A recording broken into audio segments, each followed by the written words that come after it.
రాష్ట్ర వ్యాప్తంగా ఉన్నటువంటి వివోఏల సమస్యలను పరిష్కరించాలంటూ కూడా విజయవాడ ధర్నా చౌక్ వద్ద పెద్ద ఎత్తున నిరసన కార్యక్రమం చేపట్టారు. ఈ కార్యక్రమానికి పెద్ద ఎత్తున రాష్ట్ర వ్యాప్తంగా ఉన్నటువంటి నలుమూల వ్యాప్తంగా ఉన్నటువంటి వివోఏలు అందరూ కూడా పాల్గొన్న పరిస్థితి కనిపిస్తుంది. ఒకసారి మనం విజువల్స్లో చూస్తే కనుక పెద్ద ఎత్తున నిరసనలు తెలియజేయడానికి ఇక్కడ వివోఏలు అందరూ కూడా చేరుకున్న పరిస్థితి. రాష్ట్ర వ్యాప్తంగా వివోఏల కాల పరిమితి ఏదైతే ఉందో అది రద్దు చేయాలని, ఉద్యోగ భద్రత కల్పించాలి. అదేవిధంగా ఏదైతే గతంలో ఉన్నటువంటి 5 నెలల బకాయిలు కూడా వేతనాలు చెల్లించాలని, అదేవిధంగా పెండింగ్లో ఉన్న వేతనాల బిల్లులు కూడా చెల్లించాలి. అదేవిధంగా వివోఏలకు సమస్య ఇది, తొలగింపు సమస్య ఇది, కోర్టు స్టే ఇచ్చింది. ఆ స్టే మీద స్టేను కూడా అమలు చేయాలి. నిబంధనలకు విరుద్ధంగా కూడా వివోఏలను తొలగించకూడదంటూ కూడా వీళ్ళంతా కూడా నిరసన వ్యక్తం చేస్తున్నారు. నిబంధనలకు విరుద్ధంగా తొలగిస్తున్నట్టు కూడా ఆవేదన కూడా వ్యక్తం చేస్తున్నారు. ప్రభుత్వాలు మారినప్పుడు తమను నిర్దాక్షిణ్యంగా చెప్పబెట్టకుండా కూడా తొలగించేస్తున్నారంటూ కూడా వివోలు కూడా ఆవేదన వ్యక్తం చేస్తున్న పరిస్థితి కనిపిస్తుంది. తమ అందరూ కూడా ఉద్యోగ భద్రత కల్పించాలని రాష్ట్ర వ్యాప్తంగా ఉన్నటువంటి వివోఏలు అందరూ కూడా విజయవాడ ధర్నా చౌక్ చేరుకొని తమ డిమాండ్లు పరిశీలన కూడా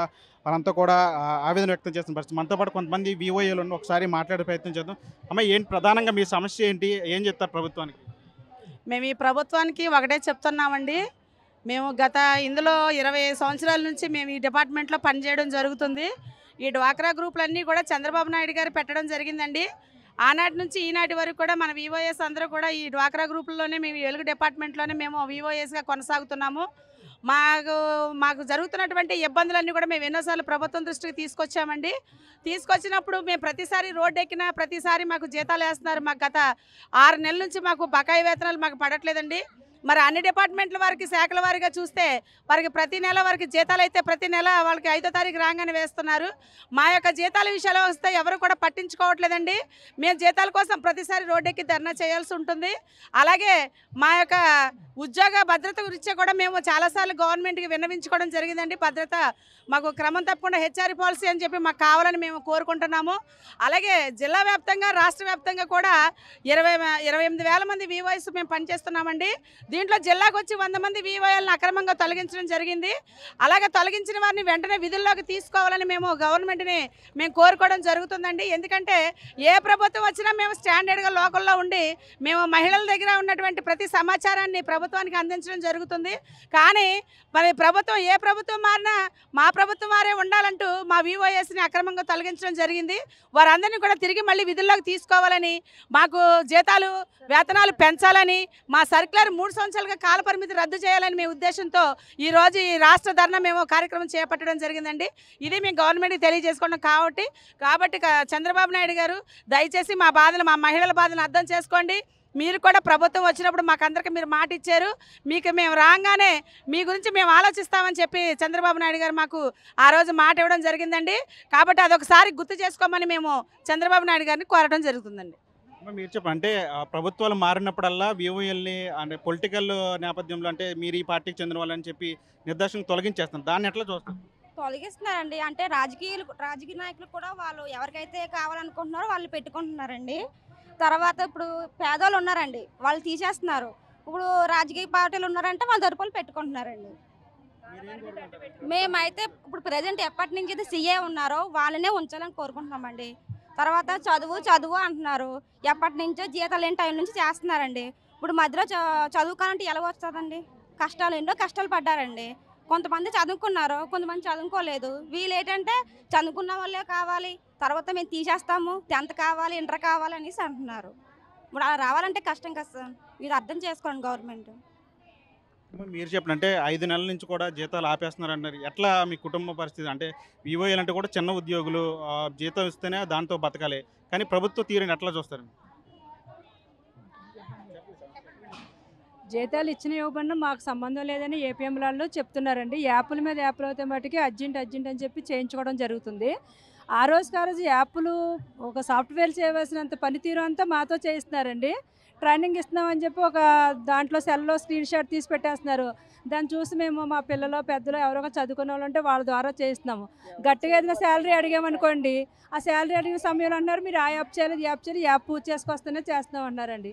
బ్యాంకుల నుంచి రుణాలు ఏమైనా ఇప్పించాలని మార్నించి ఏదైనా పెండింగ్ ఉందనుకోండి, ఆ యాప్ కంప్లీట్ చేయాలన్నారు. సార్ మాకు శాలరీస్ రాలేదండి ఏపీఎం గారు అంటే అది మాకు సంబంధం లేదంటున్నారండి. మేము ఏదో రకంగా పొట్టపోసుకుంటూ ఎన్ని వర్కులు చేసినప్పుడు అంతసేపునేమో వాళ్ళకి సేవ చేయించుకోవడానికి అయితే గుర్తుంటున్నామండి. మేము శాలరీ అడిగేటప్పటికి కాల పరిమితి అడిగేటప్పటికి రాజకీయ నాయకులు వేధింపులు ఎక్కువై మమ్మల్ని డిమాండ్ చేస్తూ మొదలు పెడుతున్నారండి. ఈ వేధింపులతోనే ఎక్కువగా ఎవరికాళ్ళు ఒదిగి ఎన్ని రోజులు చేయాలనేది మాకు అర్థం కావట్లేదు. నాయకుడు మారినప్పుడల్లా మేము గురించి చూస్తామని చెప్పి మమ్మల్ని మభ్య పెడుతున్నారు. మళ్ళీ వాళ్ళు వచ్చిన తర్వాత వాళ్ళకి సంబంధించిన సమాచారం మళ్ళీ సెంట్రల్ గవర్నమెంట్ అన్నారు, ఈ గవర్నమెంట్ అన్నారు, ఆ గవర్నమెంట్ రకరకాలుగా యాప్లు ఎందుకు అనేది ఏంటనేది ప్రజలు అడిగితే మా దగ్గర అయితే ఆన్సర్ ఉండట్లే. ఎందుకమ్మా ఈ జిరాక్స్ అంటే మాకే తెలియట్లే. మేము ఇచ్చాం, మీరు చేయాలి. యాప్లు ఎన్ని రకాలుగా ఎన్నిసార్లు ఇవ్వాలమ్మా జిరాక్స్లు, మాకు జిరాక్స్లకు అయిపోతున్నాయి, అమౌంట్ ఏం వస్తున్నాయి అని అడుగుతున్నారు. ఏం వస్తున్నాయి అనేది కూడా మాకు తెలియట్లే. ఆధార్ కార్డులు, రేషన్ కార్డులు, బ్యాంక్ అకౌంట్లు, పాన్ కార్డులు ప్రతిసారి వారం ఒక్కోసారి రిపోర్ట్లు అడుగుతూనే ఉంటున్నారు. ఒక 5-6 యాప్లు చేస్తూ ఉంటున్నాం, పెండింగ్లో ఉండగా మళ్ళీ 2-3 యాప్లు ట్రైనింగ్ ఇస్తూనే ఉంటున్నారండి. యాప్ల భారం అయితే పెంచుతున్నారండి. డైలీ ఉండే వర్క్ అయితే పెండింగ్, అది ఎప్పుడు చేస్తూనే ఉన్నాం.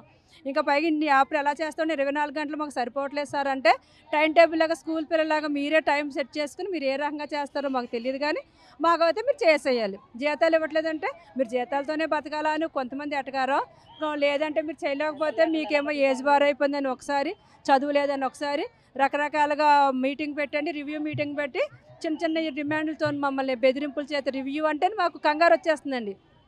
పైనుంచి పీడీ గారు ఈ సర్కులు ఇచ్చారు, ఆ సర్కులు ఇచ్చారు, మిమ్మల్ని తీసేయడానికి అవకాశం ఉంటుంది అన్నట్టుగానే చెప్తున్నారు తప్ప ట్రైనింగ్లో అర్థమయ్యేటట్టు చెప్పి ఈ చదువుకు సంబంధించింది కాదు ఇది అన్న విషయంగా మాట్లాడుతుంది.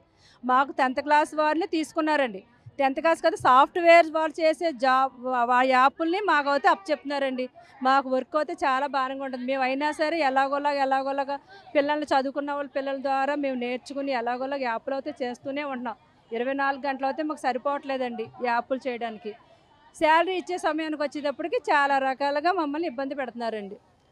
ఇక్కడ ఆఫీస్ తరపు నుంచి అవనండి, రాజకీయ నాయకుల గురించి అండి, మా కాదు ఎవరికి చెప్పుకోవాలనే తెలియదు. ఇప్పుడు వచ్చిన నాయకుడైనా సరే మమ్మల్ని అర్థం చేసుకుని పూర్వం నుంచి మా గురించి ఆలోచిస్తున్నారు. కాబట్టి జీతాలు రాకపోతే బతుకుదేరు కష్టం అవుతుందండి. ఛార్జీలు ఆఫీస్కి రమ్మన్నా, బ్యాంకుల చుట్టూ తిరగమన్నా, ఏ రిపోర్టు ఊళ్ళో తెచ్చుకోవాలన్నా చాలా ఇబ్బంది అవుతుందండి. ఇబ్బంది పడుతున్నామని చెప్పుకోవడానికి కూడా మమ్మల్ని ఆలకించే నాయకుడు ఉండట్లేదు, అధికారి ఉండట్లేదండి. మా యొక్క కష్టాలను అర్థం చేసుకోమని మా నాయకుడిగా ఆయన పెట్టారు కాబట్టి ఆయన బిడ్డలుగా మమ్మల్ని ఆయన ఆదరించాలని, ఆయన వస్తే మా కష్టాలు తీరుతాలని ఎన్నో ఆశలుగా ఎదురు చూస్తున్నాము. అది నెరవేర్చాలని మేము చంద్రబాబు గారిని మరీ కోరుకుంటున్నామండి. ఈ యొక్క హెల్ప్ చేయమని చంద్రబాబు గారిని కోరుకుంటున్నాం. మా యొక్క కష్టాన్ని గుర్తించమని అడుగుతున్నాను, మా కష్టాన్ని ఫలితాన్ని ఇప్పించమని కోరుకుంటున్నామండి. రాష్ట్ర వ్యాప్తంగా వివోఏలు ఎవరైతే ఉన్నారో వారు ఉద్యోగ భద్రత కోల్పోతున్నారు. ప్రభుత్వాలు మారినప్పుడు తమకి ఉద్యోగ భద్రత ఉండట్లేదు, పార్టీల పేరు చెప్పి తమని అన్యాయంగా తొలగిస్తున్నారు. అదేవిధంగా జీతాలు కూడా సరిగ్గా ఇవ్వట్లేదు. ఎందుకు జీతాలు ఇవ్వట్లేదు అని అడిగితే వర్క్ పరంగా తమను ఇబ్బంది పెట్టి ఆ ఉద్యోగుల నుంచి వెళ్ళిపోయేలాగా మానసికంగా అదేవిధంగా ఆర్థికంగా కూడా ఇబ్బందులు పెడుతున్నారని వివోఏలందరూ కూడా ఆవేదన వ్యక్తం చేస్తున్నారు. ఎప్పటికైనా ప్రభుత్వం దీని మీద దృష్టి పెట్టి ఖచ్చితంగా వివోఏల సమస్యలు పరిష్కరించాలని చెప్పి వీళ్ళందరూ కూడా కోరుతున్న పరిస్థితి కనిపిస్తుంది. ఇక్కడ పరిస్థితి వీడియో మన RTV విజయవాడ నుంచి. మరిన్ని వీడియోస్ కోసం ఛానల్ ని సబ్స్క్రైబ్ చేయండి. లేటెస్ట్ అప్డేట్స్ కోసం వాట్సాప్ ఛానల్ ని ఫాలో అవ్వండి. ఆ లింక్ డిస్క్రిప్షన్ లో ఉంది.